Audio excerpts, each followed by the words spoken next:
Hello! Xin chào tất cả mọi người, chào mừng mọi người đã đến với kênh YouTube của Noli. Trong video lần này, Noli sẽ chia sẻ cho các bạn cách để chúng ta nối len. Với cách nối len như thế này thì các bạn sẽ an tâm là sợi len sẽ không bao giờ bị tuột. Chúng ta có thể cắt cái phần len thừa tới tận nút thắt luôn.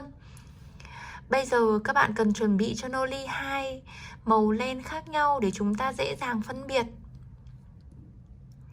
Các bạn sẽ sử dụng đầu của sợi len màu vàng, chúng ta sẽ buộc với thân của sợi len màu xanh, và đầu của sợi len màu xanh chúng ta sẽ buộc với thân của sợi len màu vàng. Cách buộc thì rất là đơn giản thôi. Các bạn sẽ chỉ cần đơn giản là chúng ta buộc vào thân của sợi màu xanh.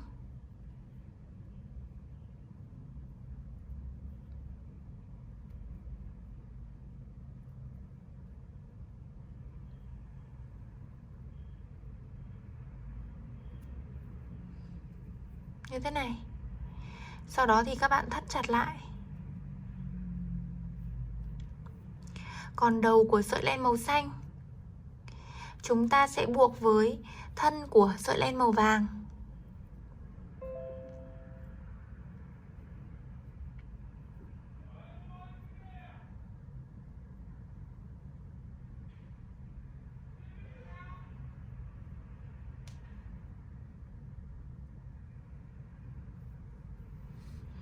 Sau khi buộc xong thì các bạn sẽ được 2 đoạn len như thế này nối vào với nhau.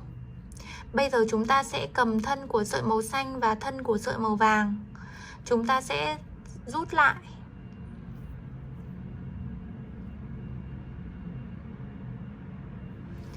Các bạn có thể thấy là bây giờ mình rút rất chặt, nhưng mà sợi len cũng không thể tuột ra được.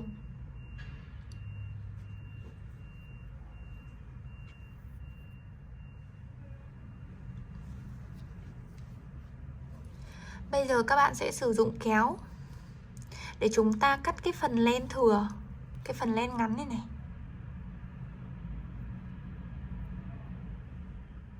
Với cách buộc như thế này thì các bạn có thể cắt đến sát của cái nút, cũng không bao giờ lo sợi len bị tuột nhé.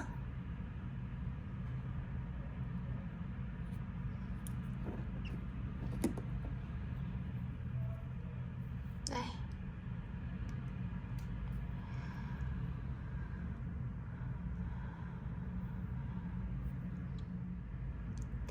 Đừng quên ấn like và subscribe kênh YouTube của Noli Handmade. Bấm vào biểu tượng quả chuông để là người sớm nhất xem được video mới nhất của Noli. Bye!